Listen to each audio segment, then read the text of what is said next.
আচ্ছা, আপনি যদি বর্তমান সময়ের যে অপহরণের যে প্যাটার্ন, এটা যদি আপনারা দেখেন তাহলে দেখবেন যে আসলে কিন্তু এই মোবাইল ফোন বা সামাজিক যোগাযোগ মাধ্যমে বিভিন্ন ধরনের সম্পর্ক তৈরির মাধ্যমেই কিন্তু তারা মূলত এই ধরনের কার্যক্রমগুলো পরিচালনা করে। এই বিষয়গুলি বলার উদ্দেশ্য হচ্ছে যে এই ধরনের অপরাধ কিন্তু সমাজে এখন বেশি ঘটছে আমাদের সচেতনতার অভাবে।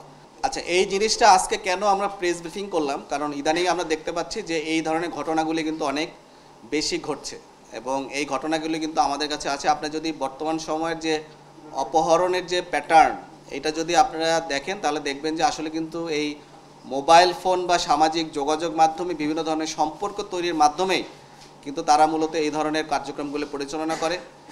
এছাড়াও আমরা দেখতে পাই যে আরও কিছু প্যাটার্ন আছে, যেমন আমরা যদি বলি যে কিছু উঠত বয়সী যারা আছেন তারা নিজেদেরকে আত্মগোপন করেন এবং হয়তো তাদের পরিবারের কাছে তাদের মনোমালিন্য কোনো একটা বিষয়, এবং পরবর্তীতে তারা দাবি করেন যে তারা অপহরণ হয়েছে এবং পরবর্তীতে তারা তাদের বাবা মার কাছ থেকে কিছু টাকা পয়সা নেওয়ার জন্য তারা কিন্তু এই ধরনের অপহরণের নাটক সাজান। এটা আমরা কিন্তু পেয়েছি। এছাড়াও আমরা দেখতে পাই যে কিছু কিছু অপহরণের বিষয় দেখা যায় যে যাদের বয়স হয়নি কিন্তু তারা বয়সের পূর্বেই আমাদের দেশের যে প্রচলিত আইন অনুযায়ী যে বয়সের সীমা দেওয়া আছে সেই বয়সের পূর্বেই তারা বিবাহ বন্ধনে আবদ্ধ হচ্ছেন এবং তারা মূলত একটি কোর্ট ম্যারেজের কথা বলেন। কোর্ট ম্যারেজের কথা বলে তারা কিন্তু চলে যান, পরবর্তীতে পিতামাতা কিন্তু আমাদের কাছে আসেন অপহরণের অভিযোগ নিয়ে। এই বিষয়গুলি কিন্তু আসছে। তো আমাদের আজকে এই বিষয়গুলি বলার উদ্দেশ্য হচ্ছে যে এই ধরনের অপরাধ কিন্তু সমাজে এখন বেশি ঘটছে আমাদের সচেতনতার অভাবে। সো আমরা চাই যে আমাদের আজকের যে ঘটনাটা, এই ঘটনার মাধ্যমে আমরা যে বিস্তারিত বললাম, এই বিস্তারিত ঘটনার মাধ্যমে আমরা যেন সচেতন হই।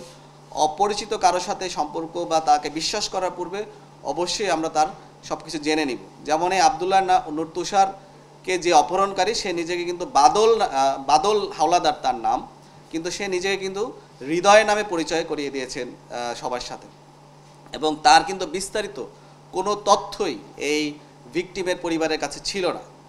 কিন্তু আমরা সেই তথ্য প্রযুক্তির সহায়তায় সব কিছুর মাধ্যমে আমরা কিন্তু তার বিস্তারিত তথ্য উদ্ঘাটন করতে পেরেছি।